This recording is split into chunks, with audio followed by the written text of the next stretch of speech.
Hello everyone, welcome back to our channel. तो चलिए start करते हैं आज की क्लास। फर्स्ट क्वेश्चन है आज की क्लास का, भारत की संविधान सभा में प्रारंभिक रूप से कितने सदस्य थे। प्रारंभ में संविधान सभा में सदस्यों की संख्या जो थी वो थी 389, पर जब भारत स्वतंत्र हुआ उसके बाद जो है संख्या कम हो गई। उनमें से केवल भारत में 299 सदस्य ही रह गए, जो कि नियर बाई 300 यहाँ पे ऑप्शन में है। तो हम यहाँ पे ऑप्शन जो है ए टिक करेंगे, वही सही उत्तर होगा। कुछ इंपॉर्टेंट पॉइंट्स देख लेते हैं।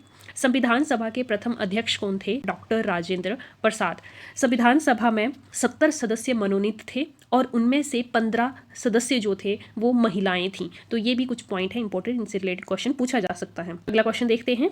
भारतीय संविधान में न्यायिक पुनर्वलोकन की संकल्पना किसके सिद्धांत से ली गई है? आपको पता है कि हमारे संविधान में न्यायिक पुनर्वलोकन का प्रावधान है।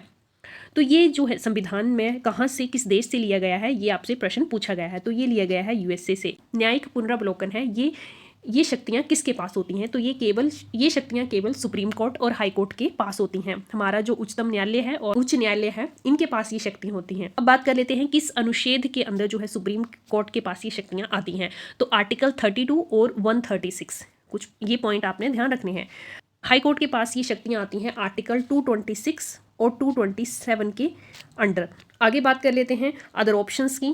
तो अदर ऑप्शन जैसे हमें दिया गया है यहाँ कनाडा। तो कनाडा से क्या लिया गया है? कनाडा से हमारे संविधान में राज्यपालों की नियुक्ति, केंद्र की विशिष्ट शक्तियाँ, ये जो हैं कनाडा से ली गई हैं।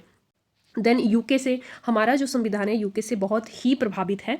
इनके संविधान से बहुत सारी चीज़ें ली गई हैं, जिनमें से कुछ पॉइंट मैं आपको बता देती हूँ। जो हमारे संविधान में है एकल नागरिकता, ये भी हमने कहाँ से ली है? यूके के संविधान से ली है।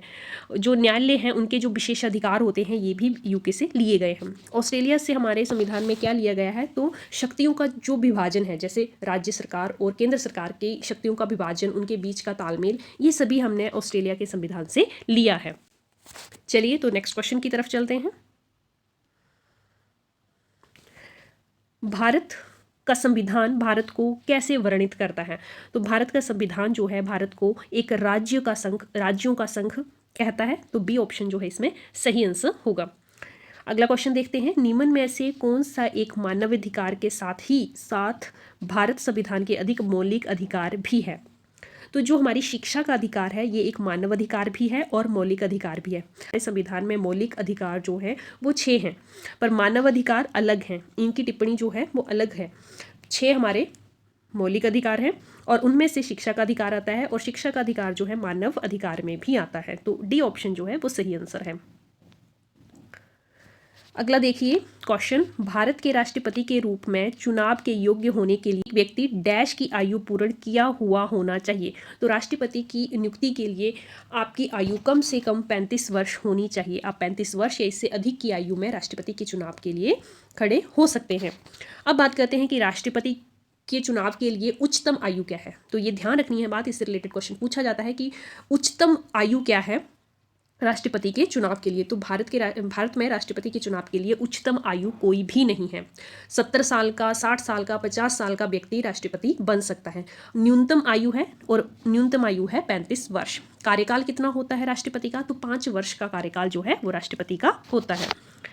नेक्स्ट क्वेश्चन देख लेते हैं। दल बदल विरोधी विधेयक पारित किए जाने के समय भारत का प्रधानमंत्री कौन था?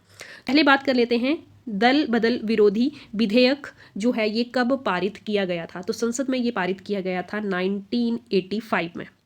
तो इस समय आपको पता है कि देश के प्रधानमंत्री कौन थे। चलो उसके बारे में भी बाद में बात करते हैं। इसमें ये कानून बना था कि संसद का कोई भी सदस्य जो है वो किसी भी व्यक्तिगत कारण के चलते हुए, कोई भी व्यक्तिगत उसका कारण हो, वो अपना दल नहीं बदल सकता। तो दल बदलने से ये विधेयक जो है वो रोकता है। अब ये संविधान की कौन सी अनुसूची में है? तो ये विधेयक जो है ये संविधान की 10वीं अनुसूची में है, और इसको संविधान में 52 जो संशोधन था उसके अंतर्गत डाला गया था। ये इंपॉर्टेंट पॉइंट है, ध्यान रखने हैं। कौन सी अनुसूची में है? तो 10वीं अनुसूची में है। किस संशोधन में ये डाला गया था कानून? तो 52 जो संशोधन था उसके अंतर्गत इसे पारित किया गया था। उस समय भारत के जो प्रधानमंत्री थे वो थे राजीव गांधी, और उस समय राष्ट्रपति भी पूछ लिए जाते हैं तो वो भी आपको बता देते हैं। ज्ञानी जैल सिंह जो थे वो उस समय भारत के राष्ट्रपति थे। अब हम एचपी के कुछ क्वेश्चन डिस्कस कर लेते हैं। हिमाचल जी के क्वेश्चन डिस्कस करने के साथ साथ आपको एक और बात बता दूं कि अभी तक हमारी, अगर आपने प्रीवियस क्लासेस नहीं देखी हैं तो आप हमारे डिस्क्रिप्शन बॉक्स में जाइए, वहाँ पे आपको प्लेलिस्ट का लिंक मिल जाएगा, डायरेक्टली आपको वो अभ्यास सीरीज पे पहुँचा देगा, जिससे कि आप हमारे प्रीवियस लेक्चर भी देख सकते हैं। आपको हेल्पफुल होंगे ये लेक्चर, तो ज़रूर डिस्क्रिप्शन बॉक्स एक बार देख लीजिए आप। अगर अभी तक आपने हमारे चैनल को सब्सक्राइब नहीं किया है तो इसको ज़रूर कर लें। चलिए तो फर्स्ट क्वेश्चन देखते हैं। हिमाचल का अक्षय रक्षा अर्थ क्या है? बी ऑप्शन जो है इसमें सही होगा। हिमांशित पहाड़ों की भूमि जो है हिमाचल को कहा जाता है, तो बी ऑप्शन जो है इसका सही आंसर होगा। अगला क्वेश्चन देखते हैं। प्राचीन लोगों को शिवालिक पहाड़ियां किस नाम से ज्ञात थीं? इसका सही आंसर होगा ए, मानक पर्वत। मानक पर्वत जो है शिवालिक पहाड़ियों का पुराना नाम था। शिवालिक का अर्थ है भगवान शिव की जटा। अगला प्रश्न है, ब्यास नदी कहाँ से निकलती है? तो ब्यास नदी निकलती है ब्यास कुंड से। ये ब्यास कुंड कहाँ है? ये है पीर पंजाल श्रेणी के रोहतांग दर्रे में, तो सही ऑप्शन हो जाएगा रोहतांग दर्रा। ब्यास नदी तो रोहतांग दर्रे से निकलती है। कई बार ऑप्शंस डिफरेंट होते हैं, श्रेणी पूछ ली जाती है, ब्यास कुंड ऑप्शन में होता है, तो आपको सभी पता होना चाहिए। ब्यास नदी जो है ब्यास कुंड से निकलती है। कौन सी पर्वत श्रेणी से? तो पीर पंजाल पर्वत श्रेणी है। और दर्रा कौन सा है? तो रोहतांग दर्रा है। रोहतांग दर्रा ये किस जिले में पड़ता है? ये कुल्लू जिले में पड़ता है। ब्यास नदी का पुराना नाम पूछ लिया जाता है, वैदिक और संस्कृत नाम पूछ लिया जाता है, तो बिपाशा और अर्जकिया जो है ब्यास नदी का पुराना नाम है। नेक्स्ट देख लेते हैं। दूधो और पार्वती हिम नदियां हिमाचल प्रदेश के किस जिले में स्थित हैं? तो दूधो और पार्वती ग्लेशियर जो है हिमाचल प्रदेश के कुल्लू जिले में स्थित है। इससे आप एक ट्रिक से भी याद रख सकते हैं, क्योंकि आपको पता है कि ब्यास नदी की ट्रिब्यूटरी है पार्वती।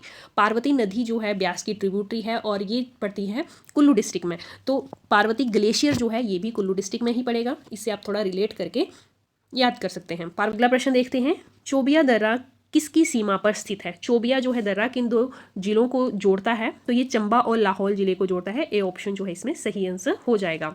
हिमाचल के सबसे ऊंचे दर्रे की बात कर लें, ये भी प्रश्न बन जाता है, बहुत महत्वपूर्ण है। तो रोहतांग दर्रा, जिसकी अभी हमने बात की पीछे क्वेश्चन में, तो ये हिमाचल का सबसे ऊंचा दर्रा है। आगे देखिए, हेंग रेंग घाटी हिमाचल प्रदेश के किस जिले में स्थित है? तो हेंग रेंग घाटी जो है किन्नौर जिले में स्थित है और ये किन्नौर की दूसरी बड़ी घाटी है। तो पहली घाटी कौन सी है किन्नौर की बड़ी? वो सांगला घाटी है। किन्नौर की सबसे बड़ी घाटी सांगला है और किन्नौर की दूसरी बड़ी घाटी है हेंगरेंग घाटी। अगला प्रश्न देखिए, शिवपुरी झरना हिमाचल प्रदेश के किस जिले में स्थित है? शिवपुरी झरना जो है हिमाचल के सिरमौर जिले में स्थित है। अदर ऑप्शंस को थोड़ा डिस्कस कर लें तो फेमस जो है मैं झरने आपको बता देती हूँ। मंडी का तत्तापानी जो है बहुत फेमस झरना है। कुल्लू का मणिकर्ण, वशिष्ठ, खीरगंगा, राहला और कसोल जो है ये कुल्लू के झरने हैं और इनसे रिलेटेड प्रश्न भी पूछ लिया जाता है। चलिए तो बाकी सेक्शन हम कंप्लीट करते हैं इस क्लास के, इंग्लिश एंड हिंदी। इंग्लिश के पार्ट को स्टार्ट करने से पहले आपसे ये रिक्वेस्ट है कि अगर आपको हमारी वीडियोस अच्छी लग रही हैं, इन्फॉर्मेटिव हैं, तो प्लीज़ लाइक ज़रूर कर दीजिए करिए। इससे हमें मोटिवेशन मिलता है कि हम अच्छे से अच्छा कंटेंट जो है आपको प्रोवाइड करवा सकें। चलिए तो स्टार्ट करते हैं। फर्स्ट क्वेश्चन है, आपको चूज़ करना है मोस्ट अप्रोप्रिएट वर्ड जो गिवन फ्रेज या आइटम के साथ सुटेबल हो। Bone of contention. Bone of contention का मीनिंग पहले आपको पता होना चाहिए। तो अगर दो या दो से ज़्यादा लोगों के बीच किसी टॉपिक को लेकर बहुत लंबे समय से आर्गुमेंट चल रहा है तो उसे बोलते हैं bone of contention. D option सही हो जाएगा, दैट काउज्ड क्योर। नेक्स्ट देखिए, one who knows many languages, जो बहुत सारी लैंग्वेजेस को जानता है उस पर्सन को कहा जाता है पॉलीग्लॉट। तो इसमें ए आंसर जो है वो सही हो जाएगा। वन हु ईट एवरीथिंग, जो सब कुछ खा लेता है उस पर्सन को कहते हैं ओमनीवोरस। तो ये डी ऑप्शन सही होगा। नेक्स्ट देखिए, मैस्कुलिन ऑफ डक।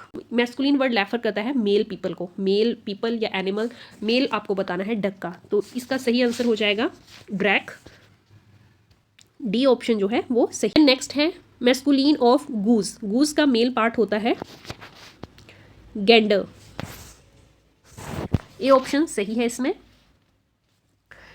नेक्स्ट है फेमाइन ऑफ फॉक्स, विक्सन। जैसे कि मैस्कुलिन का आपको बताया कि मेल पीपल या मेल एनिमल को रेफर करता है, वैसे ही फेमिनाइन जो है फीमेल पीपल या एनिमल को रेफर करता है, तो फॉक्स का हो जाएगा विक्सन। तो हिंदी के क्वेश्चन डिस्कस कर लेते हैं जल्दी से जल्दी और अपने क्लास को क्लोज करते हैं। हिंदी के सेक्शन में फर्स्ट क्वेश्चन है हमारा, जंगल में मोर नाचा किसने देखा? लौकिकती का अर्थ। तो इस लौकिकती का अर्थ होता है कि आप अपने गुणों का प्रदर्शन जो है किसी ऐसे स्थान पे कर रहे हैं जो कि उचित नहीं है, तो अनुपयुक्त स्थान पर गुणों को दिखाना, ये इसका सही ऑप्शन होगा। नेक्स्ट देखिए, त्रिभुज में कौन सा समास है? तो पहले हम समास का विग्रह करेंगे। तो त्रिभुज का समास विग्रह होता है तीन भुजाओं वाला। ये विग्रह जब हम कर रहे हैं तो तीन शब्द जो है पहले आ रहा है, जो कि एक संख्या है। एक ऐसा समास जिसमें प्रथम पद संख्यावाचक हो, वो समास होता है द्विगु समास। तो ए ऑप्शन जो है इसमें सही हो जाएगा। जैसे कि मैंने आपको बताया कि सबसे पहले आपको समास विग्रह करना है, उसके अकॉर्डिंग आपको पता चल जाता है कि कौन सा समास इसमें है। द्विगु समास बहुत ही इजीली फाइंड आउट कर सकते हैं। जब भी आपका प्रथम पद जो है किसी संख्या को डिनोट, जैसे त्रि, अगर आपने नहीं भी समास विग्रह किया, त्रि जो है तीन को डिनोट करता है, तो अगर संख्यावाचक आपका प्रथम पद आ रहा है तो वो द्विगु समास ही होगा। द्वंद्व समास ऐसे ही बहुत ईजी है, जब आप विग्रह करते हैं तो बीच में दो शब्दों के बीच में और या ऐसा कोई शब्द जोड़ने के लिए लगाते हो विग्रह के टाइम, तो वो द्वंद्व समास में आता है। दोनों समास जो है बहुत इजीली आइडेंटिफाई आप कर सकते हो। चलिए नेक्स्ट क्वेश्चन करते हैं। इनमें से शुद्ध शब्द बताइए। कनिष्ठ में शुद्ध शब्द जो है सी ऑप्शन इसका सही है। च्वर्ग ध्वनियाँ किस वर्ग में आती हैं? जो च्वर्ग है, पूरा च की जो श्रेणी आती है, च छ ज झ ण, तो ये कौन से वर्ग में आती है? तो ये आती है तालव्य में। तालु से बोले जाते हैं ये शब्द।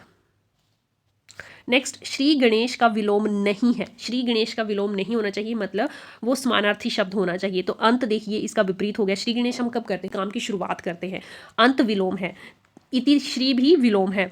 समापन विलोम शब्द है। अतिशय जो है ये श्री गणेश का विलोम नहीं है। तो हमसे नहीं पूछा हुआ है, तो डी ऑप्शन जो है इसका सही हो जाएगा। नेक्स्ट क्वेश्चन देखिए, देवनागरी लिपि में हिंदी के अतिरिक्त और कौन सी भाषा लिखी जाती है?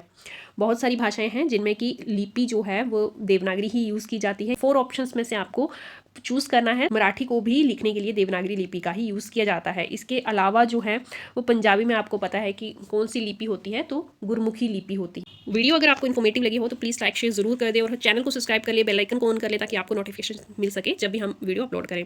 इसके अलावा आप अगर कोई सजेशन देना चाहते हैं, किसी भी टॉपिक के रिलेटेड आप वीडियो चाहते हैं, तो आप ज़रूर बताइए। Thanks for watching.